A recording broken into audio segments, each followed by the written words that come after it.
उन्वान आहट हवेली में हंगामा। गांव के बाहर एक पुरानी वीरान हवेली थी जिसे ईशाही हवेली कहा जाता था।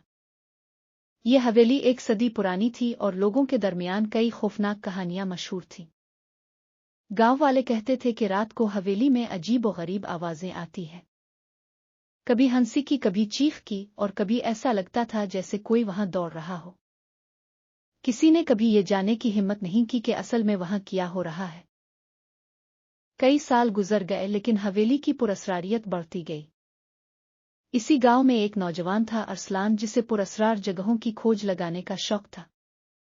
इसने हवेली के बारे में बहुत सारी कहानियां सुनी थीं और उसका दिल बार बार इसे वहां जाने की तरगीब देता था। ये सब कहानियां हैं, कुछ हकीकत नहीं, अरसलान ने खुद से कहा। एक दिन वो अपने दोस्तों के साथ हवेली का राज जाने का इरादा कर बैठा। रात का वक्त था और अरसलान अपने 3 दोस्तों के साथ हवेली के सामने खड़ा था। क्या तुम लोग तैयार हो? अरसलान ने दोस्तों से पूछा। सब ने हिचकिचाते हुए सर हिलाया, लेकिन दिलों में खौफ के साए लहराने लगे थे। हवेली का दरवाजा लकड़ी का था जो कई सालों से बंद था। जब अरसलान ने इसे खोलने की कोशिश की तो दरवाजा एक दर्दनाक आवाज के साथ खिल गया। अंदर दाखिल होते ही ठंडी हवा का एक झोंका आया जिससे सबके जिस्म कांप उठे। हवेली में अंधेरा था और हवा में पुरअसरार सी खामोशी थी। कमरे बोसीदा हो चुके थे, दीवारों पर फफूंदी लगी हुई थी और फर्श पर धूल की तह जिम चुकी थी। ये जगह तो जैसे सदियां पुरानी हो, अरसलान ने टॉर्च की रोशनी में अतराफ का जायजा लेते हुए कहा। लेकिन वो हंगामा, वो आवाजें, अहद ने कांपती हुई आवाज में पूछा। कुछ देर चलने के बाद वो सब एक बड़े कमरे के सामने पहुंचे जिसके दरवाजे के पीछे से हल्की हल्की आवाजें आ रही थीं। क्या तुम लोग वो सुन रहे हो? अरसलान ने पूछा। सब खामोशी से सुनने लगे और उन्हें ऐसा महसूस हुआ जैसे कोई आहिस्ता आहिस्ता कदम रख रहा हो। ये किसके कदमों की आवाज हो सकती है? फवाद ने डरते हुए कहा। चलो देखते हैं, अरसलान ने हिम्मत करते हुए दरवाजे की तरफ बढ़ा। दरवाजे को धीरे से खोला गया और कमरे के अंदर का मंजर हैरानकुन था। एक कदीम फानूस छत से लटका हुआ था और फर्श पर एक बड़ी कालीन बिछी हुई थी। लेकिन सबसे ज्यादा हैरानकुन वो धुंधला साया था जो कमरे के बीच में हल रहा था। ये क्या है? अहद ने खौफजदा होकर पूछा। कुछ समझ नहीं आ रहा, लेकिन हमें यहां से निकलना चाहिए, फवाद ने दबे लफ्जों में कहा। इससे पहले कि वो कमरे से बाहर निकलते, कमरे की रोशनी एक झपके में बंद हो गई। अंधेरे में सबकी धड़कनें तेज हो गईं। फिर अचानक एक जोरदार चीख सुनाई दी, जैसे कोई मदद के लिए पुकार रहा हो। ये कोई रूहानी चीज है, अरसलान ने हाँफते हुए कहा। हमें यहां से फौरन निकलना चाहिए, अहद ने कहा, लेकिन दरवाजा बंद हो चुका था। अब वो चारों एक खौफनाक हकीकत का सामना कर रहे थे। कमरे के बीच में वो धुंधला साया अब वाज़ेह हो चुका था और उसकी आंखों में सुर्खी नुमायां थी। क्या तुम लोग यहां क्यों आए हो? एक खौफनाक आवाज गूंजी। सब खामोश खड़े रहे, कोई जवाब देने की हिम्मत न कर सका। ये जगह तुम्हारे लिए नहीं है, वो आवाज दोबारा गूंजी।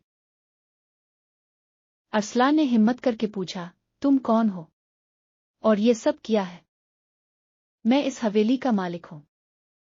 मेरा नाम नवाब था और मेरी मौत एक साजिश का नतीजा थी। ये हवेली मेरे लिए कैद बन गई और मैं यहां से कभी आजाद ना हो सका। ये सुनकर सबके दिलों में खौफ और उलझन बढ़ गई। लेकिन तुम लोग मेरे यहां आने का सबब बने हो और अब तुम्हें मेरी मदद करनी होगी, नवाब की रूह ने धीरे से कहा। तुम्हें इस राज का पता लगाना होगा जो मेरी मौत के पीछे है, वरना तुम भी इस हवेली में कैद हो जाओगे। अरसलान ने खौफजदा होकर कहा, हम कैसे जानेंगे कि तुम्हारी मौत का राज क्या है? नवाब की रूह ने कहा, हवेली के हर कोने में मेरे माजी के निशानात हैं। तुम्हें तलाश करना होगा। अरसलान और उसके दोस्तों ने हवेली के अंदर मुख्तलिफ कमरों की तलाशी शुरू की। हर कमरा एक नई कहानी बयान करता था। दीवारों पर पुरानी तस्वीरें, टूटे हुए बर्तन और नवाब की जिंदगी के आसार मौजूद थे।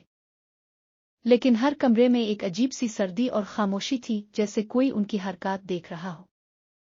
अचानक फवाद ने एक पुराना संदूक देखा जो एक बड़े कमरे के कोने में रखा था। संदूक को खोलने पर उन्हें एक पुराना खत मिला जिसमें लिखा था, नवाब की मौत एक हादसा नहीं थी। ये एक कत्ल था और कातिल हवेली के अंदर छुपा हुआ है। ये क्या मतलब है?